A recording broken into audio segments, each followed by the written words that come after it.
Hello and welcome, ladies and gentlemen, to the Battle of Gilneas 1.0 version, made by Arius Sunking and PokemanHarald. And we're going to take a look at this map. Here in the beginning, you get some introduction text, briefly explaining each faction and their role in this. We will start off explaining all the basics because, well, this is our first episode, so we'll take it slowly here and explain everything here for starting this off. So this go away, yeah. So first off, we begin with red here. We're going to turn off Fog of War here so we can get a glimpse of all the map here. So starting from red, first off, there's two factions, two alliances, Horde versus Alliance.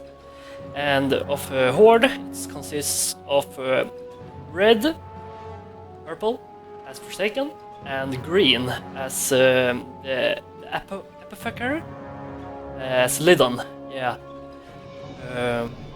And yeah, I'll start off introducing the players we have here in this replay.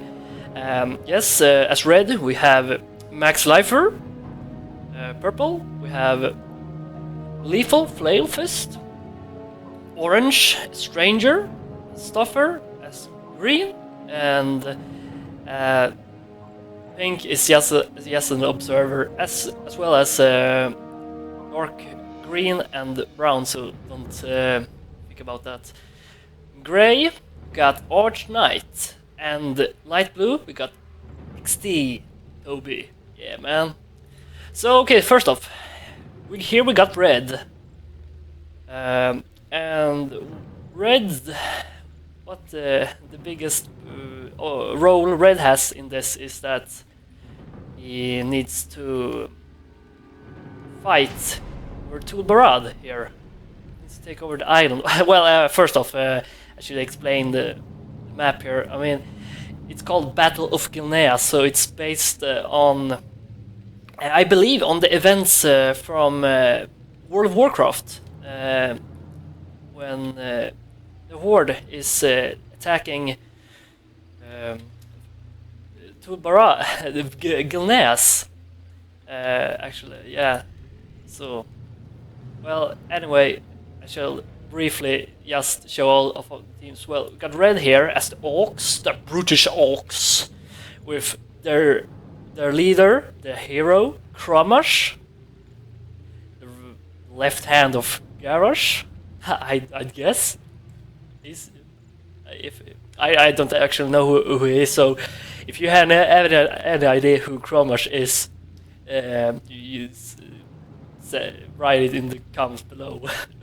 So red got his main base here on the Tulbarad, the island, and then we have red's second base here. It's his last base, you could say. So if everything would fail here, he can always go back here and settle. Yeah, he got a base near the sea here, so he got very much focus on the sea here with ships, in fact. And now we go to purple. For purple is Forsaken, and he got two heroes, Sylvanas, the Dark Ranger, the Banshee Queen. We all know her and love her. And she got her the second hero, Agatha, the Valkyr. So this is purple's, you could say, main base, but not really, because this is really the second base of purple, and it really is the operation for purple here. If this gets destroyed, completely eradicated, it is pretty much GG. So there's little purpose in being here at all. You should always try focus on this as much as you can. And age, yeah. Well, for purple. Yeah, then we go for green. The third and last Horde player. And he controls Lidon. He got one hero.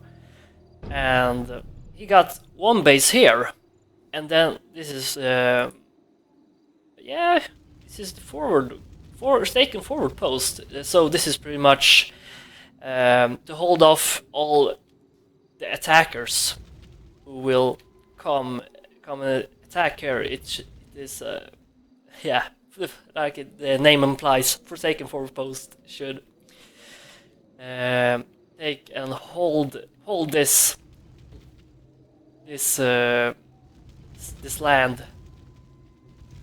Then green got some structures over here, and then we got green's second base. This is pretty much a last stand for green as second base. If this would fail, then green can go back here and recover up and make a stand with his fellow allies. So yeah, and then we go to Gray. And Gray is Gilneas. And he got two heroes. He got Darius Crowley. And he has Ivor Bloodfang. Two powerful heroes. So Gray got two bases. He actually has three bases. Because Gray is arguably the strongest single faction in the game. So this is well, this could be pretty much the main alliance base in Gilneas. Both orange, light blue, and gray have bases here, so they can work together here or defend against the enemy if they would come this far. So, and here Gray have a sea base here, over here, where it's a small little cute base with two control points here. Yeah, I should explain that this is a control point map. So, in which case you gain a gold income per minute by having possession of these circles. So you should always try and take this and get as much gold as you possibly can in order to make a difference. So yeah, this Gray's sea operation, you could say, where you have his ships, or if they would be attacked from behind from sea by red, which I will explain further. And here Gray got a little mini base here, nothing too special, nothing special at all. And Gray got some lumber camp here, got two actually, got the one over here, lumber operations, and the second one here. So he got a healthy economics at the start, so you could say. Well, and then we go to light blue. So light blue is main base is on the island Tulbarad, and he will be facing off against red, who is on the top of the island. Light blue has one hero, but he can get a second hero if this base, the Gilnean forward base of Gray, would get destroyed. Light blue will receive a new hero. He will spawn here, and he will receive again Greymane as a second hero. So that, just bear that in mind. So yeah, light blue doesn't really have much. It is pretty much the island, and he got a last stand base here in Gilneas if anything would go wrong. Got some forces here. Everyone got some units here spread out. And then we have light blue's second base, you could say. I mean, he got many shipyards where he can build ships because light blue is, frankly, he's the ship king. He is the ship king of the alliance, so should be using the ships here. So yeah, and then we'll go to not least, got orange. The Dalaran mages of Ambermill. So you got, he has one hero, Itheric, yeah, the Archmage. So yeah, and he got one base, and this one, of course.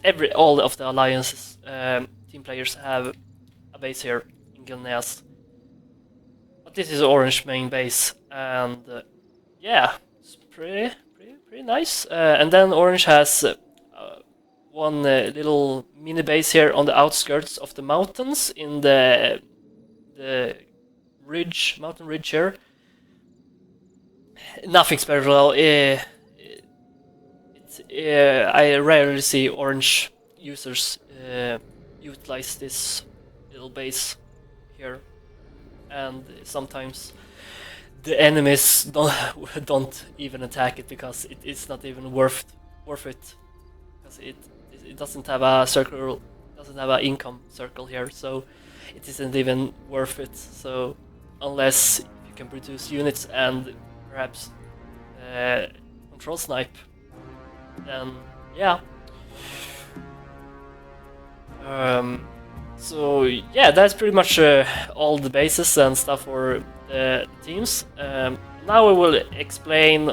Well, let's explain red here. Red is he's strong. I mean, he got he's playing the brutish orcs. Yeah, so he got a Kramash. He's like a blade master, but not really. He got three good spells. He got Endress Aura, which gives speed, movement speed, and attack speed for all units, of course. And he have I cannot remember his other spells. Yeah, he got a Blade Storm. Not as an ultimate. It's a basic spell, so deals good damage. Yeah, I can't remember him more from Kramash. Excuse me much. But yeah, I might, if I mention red, I have to mention light blue as well, because these two, they are like dark and light.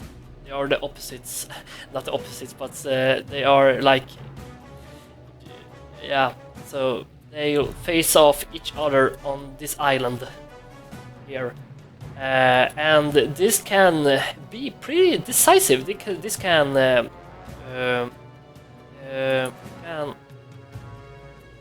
impact the whole game, depending on which side wins the island. Because you want to take over the island due to you have there's a bunch of CPs on the island which you can take. So you got 1, 2, 3, 4, 5, 6 control points you can take, and if you include the others, you start with 1, 2, 3. That's make it a total of like over 10 plus CPs, and that's a lot of gold. If the estimated gold per minute is 10, gain over 100 plus gold, and that's a lot. That's a lot of gold. Since all the units cost like 20 or something gold or less. So light blue and red will fight it all out over this island, while their other two teammates will fight it out on the big main island. So boy, better watch out. Well, red got some elite units. He got these Corcron elites. Every faction has, in fact, one elite unit. For red, he got the Corcoran Elite, which can have a shockwave, and he got a vampiric aura usage, so they can drain mana, health. And then we got light blue. We have captains. That is his elites, and his elites are focus on targeting single targets. They are the best hero aimers in the game, because they got their basic attacks drain mana. It destroys mana, and yeah, so they are pretty dangerous, and they can throw out a damaging target spell on the hero. I don't remember what it's called, but it's the one that Maeve uses. So that's one. So yeah, that is his elites, and so they'll be fighting it all out here, and they are the ship lords. Red and light blue should both utilize their ships, because it's they're fighting over a big island here. So ships will play a big part to win to Barad. It truly will. So yeah. So first off, then we're done with that. So yeah. So yeah, let's go to Gray. Yeah, Gray. He is the singles, in my opinion. In my opinion, anyways. I don't know about you guys, but Gray is easily the strongest alliance faction in the game. So he got a big responsibility for his teammates. So one thing that Gray should focus on is creep out all of Gilneas. Creep everything out. Take the XP, gold, and take control of the control points. So you got creeps here, and then you got creeps over here at the water, at the sea, and you got some over here. You also got the shipyard here, so in case you would happen to build some ships, you can do that. Yes. And then after you've been creeping all of Gilneas, you should push out through this gate and take all your units and face off against green. And at this time, should try and save orange, because orange will need gray.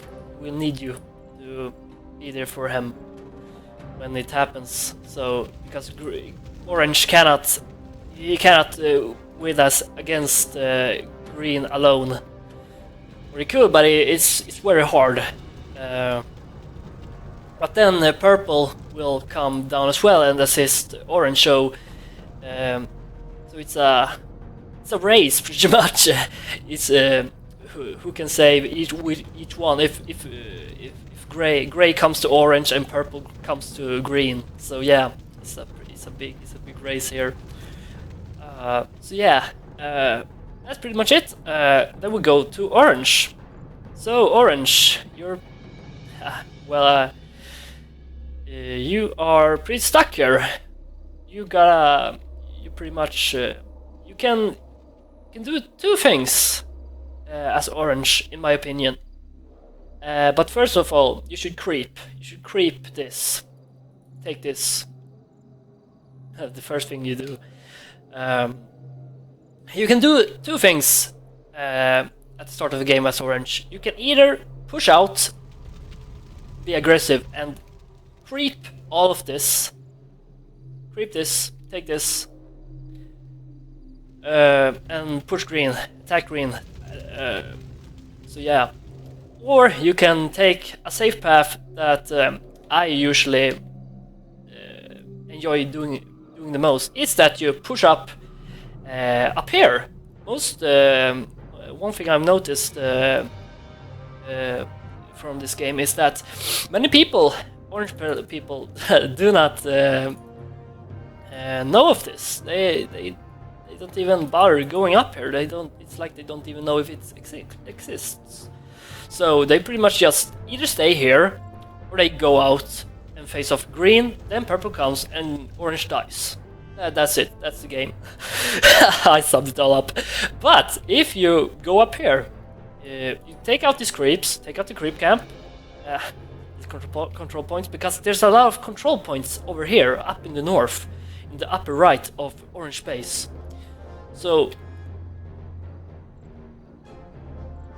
clear all this out. There's and take it. And also don't forget this. You can go here around the right little path here, and there's some strong. If you're not careful, there's some pretty strong creeps here, but you should be able to take this out and take the control point there. And then you got a base here, but we will go into detail right now. Yeah, okay, so if you would, if your hero, Arthuric, would